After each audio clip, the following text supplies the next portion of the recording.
Salut à toi, je m'appelle Gaston, je suis pilote de ligne depuis 4 mois et je veux te dire comment je m'y prends pour détendre mes passagers. Parfois vous rentrez dans l'avion, vous avez la merde au cul, vous flippez. Il y en a plein qui me posent des questions débiles genre vous avez beaucoup de vol à votre actif, vous êtes bien reposé, bah qu'est-ce que ça peut te foutre? Je te demande toi si tu sais attacher ta ceinture, vas-y va écraser ta raie et ferme ta gueule. Le problème quand on voit des passagers qui claquent des fesses, c'est que ça crée une mauvaise ambiance. Et nous ça peut nous faire des conneries. Donc pour détendre l'atmosphère, moi j'ai des petites astuces. Quand les passagers ils rentrent dans l'avion qui passent devant moi, j'ai toujours une bouteille de tease dans la main. J'envoie quelques lampées, puis je leur raconte des blagues bien grivoises, bien Jean-Marie Bigard, tu vois. Du coup on rigole, puis je les fais taper dans ma taille. Du bon rhum arrangé bien 50 degrés dans leur mer, ils se posent sur leur siège, ils commettent direct. Et le sourire aux lèvres en plus parce qu'ils repensent à ma blague. Après pendant le décollage, ce que j'aime bien faire c'est passer les commandes à une hôtesse, puis je déambule entre les sièges avec lunettes de soleil et canne d'aveugle. Je dis excusez-moi, vous savez où aller la gare de Lyon? Là généralement les gens ils hurlent de rire. Et après on se refait une tournée de shots. Après pendant le vol, nous en cabine on a un micro. Du coup on peut divertir les passagers. Moi ce que je fais c'est je passe une annonce. Je dis est-ce que quelqu'un aurait vu le moteur de gauche? Ou alors il y en a qui savent bien nager, y a pas assez de gilet. Bah ça fait toujours un carton ça. Ah oui un truc qui marche bien aussi, c'est je passe le micro à une hôtesse et elle dit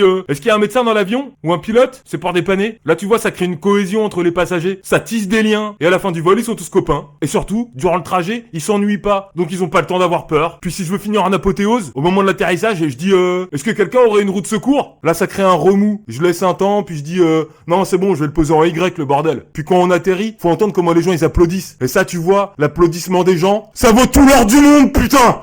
Allez, on se recapte la prochaine fois que tu pars en vacances.